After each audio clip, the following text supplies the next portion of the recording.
Olá, estamos aqui mais uma vez para completarmos o tema membrana plasmática da disciplina de Biologia do nosso pré-vestibular social da Fundação CCERJ. Esse assunto, mais especificamente, para aqueles que têm o material da apostila do módulo 2, está contido no capítulo 16 e também no capítulo 17.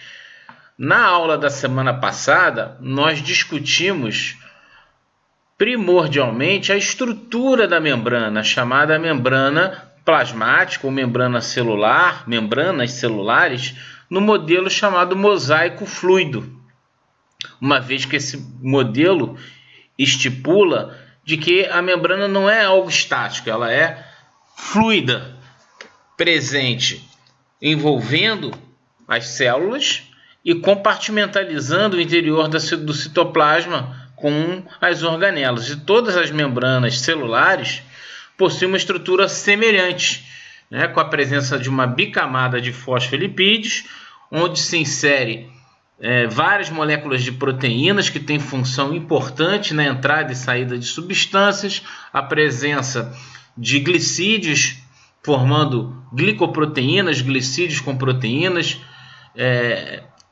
também a junção dos glicídios com gorduras, glicoproteínas, glicolipídios, tendo também uma importância no reconhecimento celular, hormônios, questão imunológica, reconhecimento celular, uma série de funções importantes que os carboidratos possuem na composição da membrana plasmática, junto com as proteínas e os lipídios, os fosfolipídios, repetindo, e também o colesterol.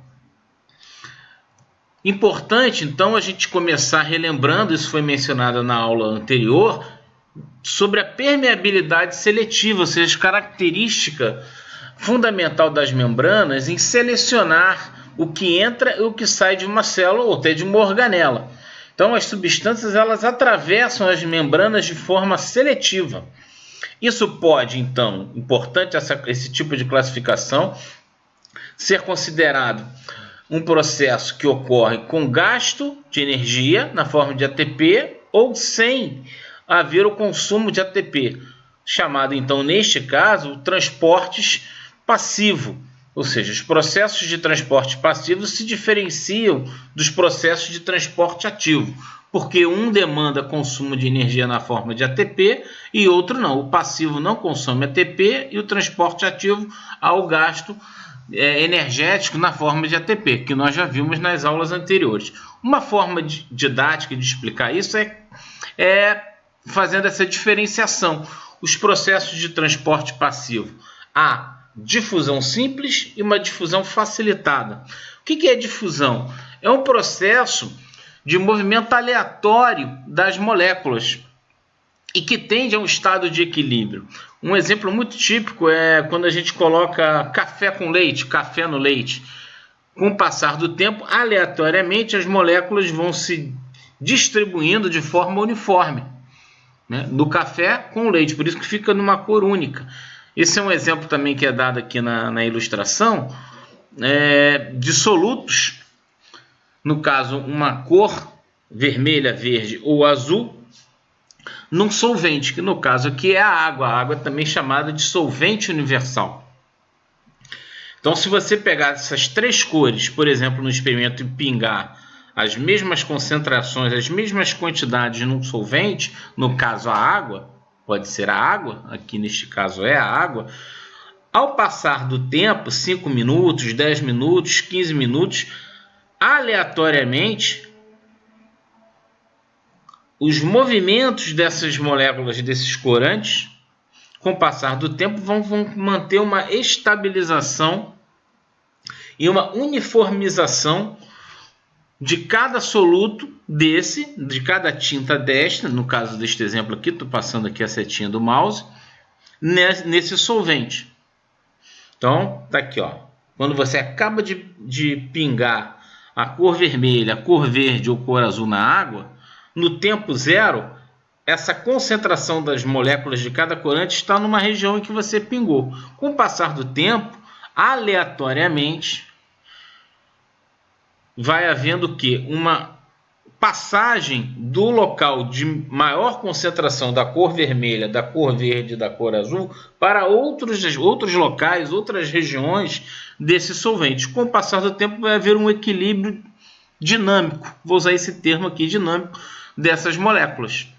É o que está demonstrando nessa imagem.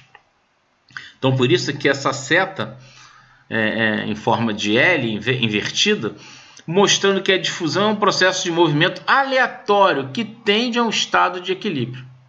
Além dos processos de transporte passivo, que não consomem energia na forma de ATP, a difusão simples ou a difusão facilitada. Por que facilitada? Porque você pode ter a presença de proteínas, essas mesmas proteínas das membranas, facilitando o processo de difusão na membrana plasmática. A difusão simples pode acontecer quando nós temos a passagem de água para dentro da célula ou para fora da célula. A osmose, isso vai ser ratificado no próximo slide, é um tipo de difusão que está relacionado com a passagem de água a partir ou por meio de uma membrana semipermeável, como é a membrana plasmática. Ela é semipermeável porque ela tem, nessa denominação, a sua capacidade seletiva de entrada e de saída de substâncias do interior de uma célula, por exemplo. E, às vezes, é necessário a entrada ou a saída de moléculas muito grandes da célula. Isso também consome energia. São os processos de endocitose, endo é para dentro, ou de exocitose, para fora da célula. Vamos detalhar isso um pouquinho no próximo slide, nos próximos slides, melhor dizendo. Bom, então, vamos dar aqui alguns exemplos de transporte passivo. A difusão de gás carbônico e oxigênio, os processos respiratórios no ar que nós inspiramos ou expiramos, é explicado nessas trocas gasosas chamadas de hematose a nível pulmonar e no sangue, devido ao processo de difusão. Quando a gente respira, o ar atmosférico, sempre tendo em comparação o que vai ser encontrado a nível de alvéolos, a gente pode dizer que é um ar mais rico em oxigênio do que em gás carbônico, em comparação com o ar que está contido no sangue que está chegando nos alvéolos pulmonares.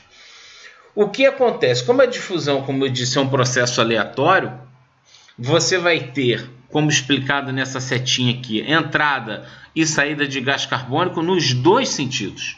Só que é a favor de um gradiente de concentração, ou seja, a tendência aleatória é de que mais moléculas de gás carbônico, no caso do processo respiratório, passe de um meio onde tem maior concentração de gás carbônico para um local com menos concentração de gás carbônico, e por outro lado, há uma tendência, uma probabilidade de maior passagem de oxigênio do ambiente onde tem mais gás oxigênio para o local onde tem menos oxigênio. É por isso que quando a gente expira, joga o ar para fora dos pulmões, nós dizemos que o ar que é expirado ele é mais rico em gás carbônico e mais pobre em oxigênio. Por outro lado, o ar que entra nos alvéolos pulmonares, entra no sangue para ser distribuído nos tecidos, ele vai ser mais rico em oxigênio e mais pobre em gás carbônico.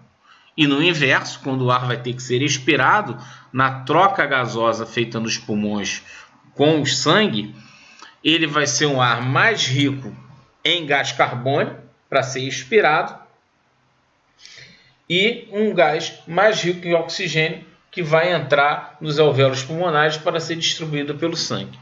Então, é importante a gente perceber isso. As trocas de gases, oxigênio e gás carbônico, ela acontece nos dois sentidos, mas com intensidades diferentes devido às suas concentrações, seja no ar expirado, seja no ar que está contido nos alvéolos pulmonares após o transporte desses gases pelo sangue.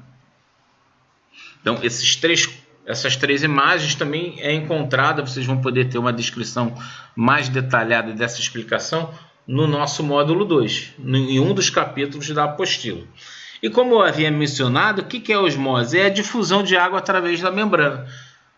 Então, vocês vão poder discutir com os seus mediadores o que é uma solução isotônica, o que é uma solução hipotônica, o que é uma solução hipertônica.